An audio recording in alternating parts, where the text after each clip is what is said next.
Hurry up, I'm a busy engine, puffed Henry. Goods arrive night and day at the docks. Sometimes Henry and the other engines work so hard that their axles ache. Sir Topham Hatt brought in a new engine to help with the heavy workload. He was long and had 10 drive wheels. He looked very strong. This is Murdoch. He's going to be pulling freight on the main line. Ahoy, matey! Shouted Salty. Welcome, Murdoch, called Harvey. You're the biggest engine I've ever seen, cried Thomas. You're a chatty lot, Murdoch said quietly. Soon Murdoch was coupled to a long, long line of heavy freight cars. His boiler strained, his wheels started to turn, and the mighty engine chuffed away. Murdoch longed for some peace and quiet. But everywhere he went, it was noisy and crowded.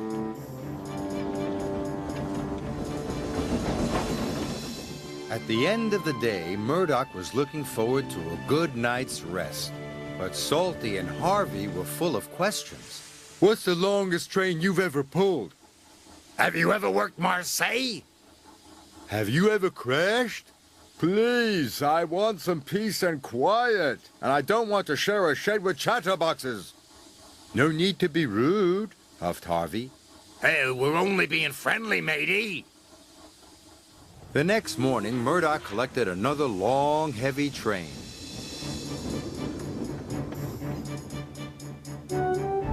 This time, he chuffed into the beautiful countryside.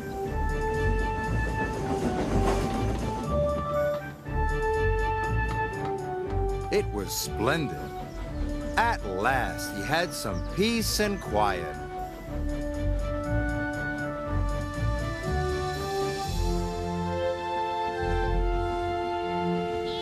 Suddenly, his driver applied the brakes. There were sheep on the tracks.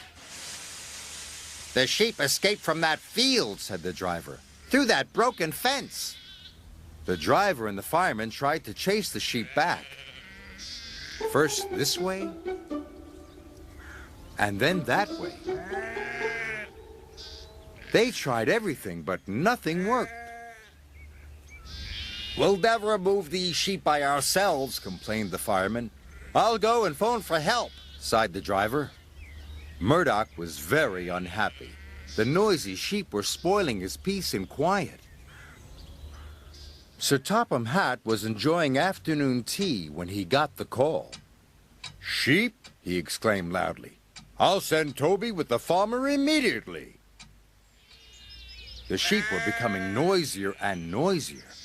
Please stop, groaned Murdoch. I'd rather be back with the chatterbox engines. Just then, Toby chuffed into view. Toby, exclaimed Murdoch. We're certainly glad to see you. Before long, the farmer and his dog went to work. And the sheep were soon safely in their field.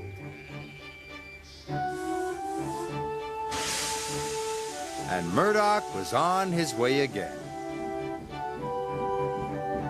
Thanks, Toby. That evening, Murdoch parked between Harvey and Salty. But Murdoch spoke first. I'm sorry that I was cross, he chuffed. I'm very pleased to share a shed with you. And we're very pleased to have your company, said Harvey. Aye, we are, added Salty. It reminds me of a story. Murdoch smiled. The sound of ba-ba would have kept him awake, but a Salty story would send him happily to sleep.